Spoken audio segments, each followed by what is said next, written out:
Dear students, मैं Mahesh Srivastava, lecturer Shri Uma विद्या मंदिर higher secondary school हाटीप्रिया से ऑनलाइन एजुकेशन सिस्टम में आज class 10 social study social science का जो फर्स्ट लेसन है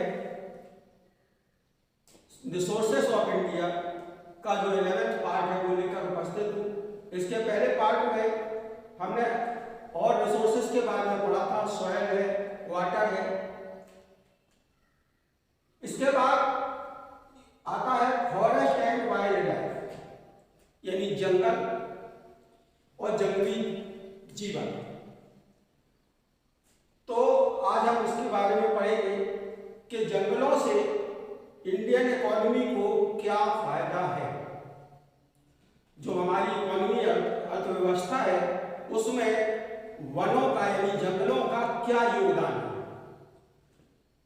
the large area of earth surface with dominate of trees in the form of vegetation are known as forest, यानी वानस्पतिक वितरण के हिसाब से जो पृथ्वी का जो ऊपरी भाग है वो जो घिरा हुआ है उसी को हम जो पेड़ पौधों से घिरा हुआ है उसे हम वन या जंगल कहते हैं। Forest are valuable gift of nature, यानी प्रकृति का एक अनुपम उपहार है हम लोगों के लिए। They are important natural resources, क्योंकि जंगल एक प्राकृतिक हमारे लिए संसाधन है जो प्रकृति हमें निःशुल्क उपहार में दिए। टाइप ऑफ इंडियन फॉरेस्ट, यूं तो संसार में विभिन्न प्रकार के पेड़ पौधे हैं और विभिन्न प्रकार के वन पाए जाते हैं, लेकिन इंडिया में मेनली जो है वो 5 तरह के पाए जाते हैं।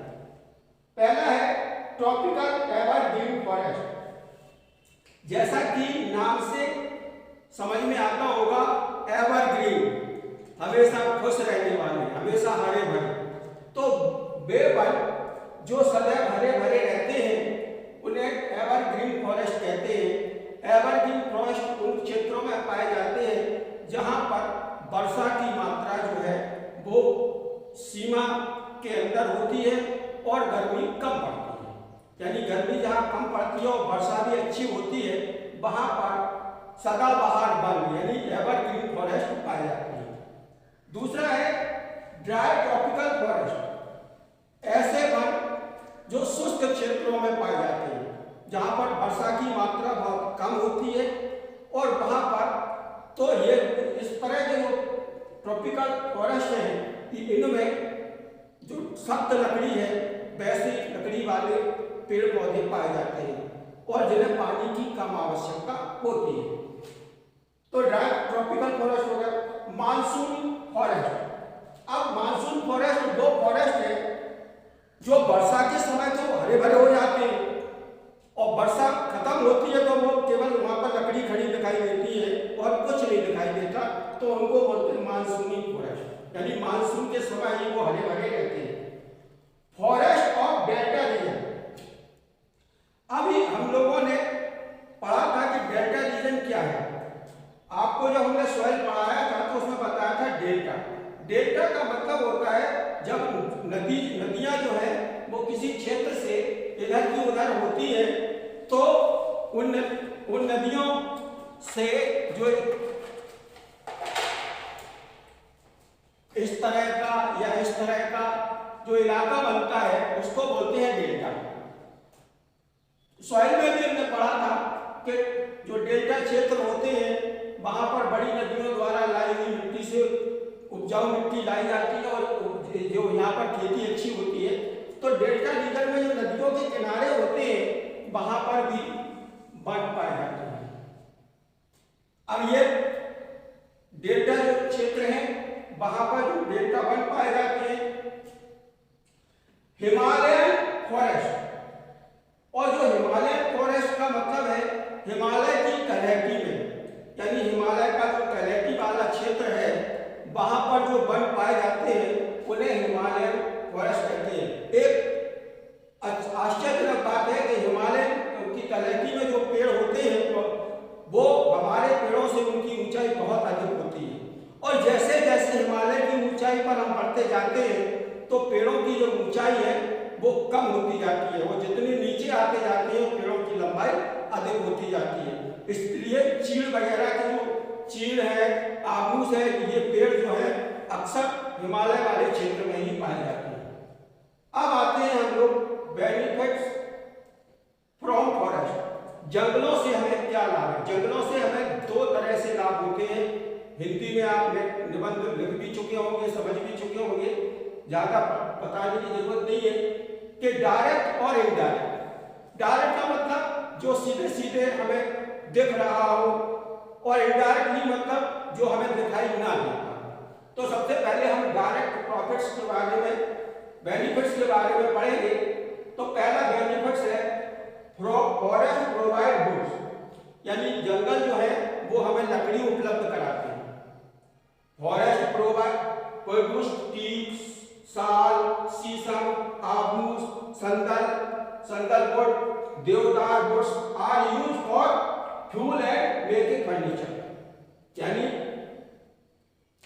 टीक की लकड़ी, साल की लकड़ी, शीशम की लकड़ी, आबूस की लकड़ी, चंदन की लकड़ी, देवदार की लकड़ी, ये सभी जो लकड़ियां हैं और भी तरह की लकड़ियां हैं वो या तो ईंधन के रूप में हम लोग यूज करते हैं और या फर्नीचर बनाने के लिए काम में आती है।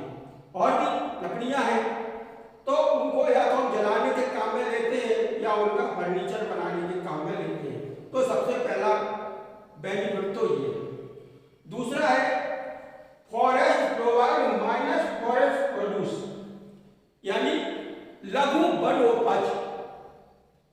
आप लोग बसों से यात्रा करते होंगे तो आप लोगों ने देखा होगा कि कहीं कहीं पर लघु वनोपज चेक पोस्ट बनी होती है, उस पर लाल और हरे रंग का इस तरह से चिन्ह बना होता है।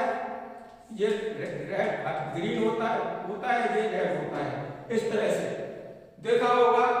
तो वहां पर वन विभाग का लघु वनोपज जो विभाग होता है वो छोटी छोटी जो उपजें होती है उनके लिए बनाया गया होता है। तो forest provide minus forest produce, यानी लघु वनोपज जो वस्तुएं हैं वो भी लोगों को प्राप्त होती है। Forest provide a large number of minor produce, यानी छोटी छोटी जो उपजें हैं वो हमारे लिए उपलब्ध कराते हैं। जैसे लाख जो सोने चांदी के जो आभूषण बनते हैं उनमें भरी जाती है लाख। गम यानी गोंद, हनी शहद, कत्था जो तापमान में चूना और कत्था लगाया जाता है, वैक्स यानी मोम, यानी जो मधुमक्खियों का छत्ता होता है उससे शहद भी प्राप्त होती है और मोम भी प्राप्त होता है। बैम्बो यानी बांस, एंड मेडिकल हर्ब्स, और अनेक प्रकार की जो जड़ी बूटियां हैं वो भी हमें वनों से प्राप्त होती है। तो जो लघु वनोपज है उनसे जो छोटी व्यक्ति है, गरीब किस्म के लोग होते हैं, वो वनों में जाकर इन चीजों को कलेक्ट करते हैं और किसी तरह अपना उन्हीं से ही जीवन यापन करते रहते हैं। तो इस प्रकार से फॉरेस्ट कई लोगों को रोजगार देते हैं बिना किसी सेवा लिए हुए, बल्कि वो ही पब्लिक की सेवा करते हैं। उनकी सेवा कोई नहीं करता, बल्कि उन्हें तो लोग काटते पीटते रहते हैं। ठीक है, नेक्स्ट बेनिफिट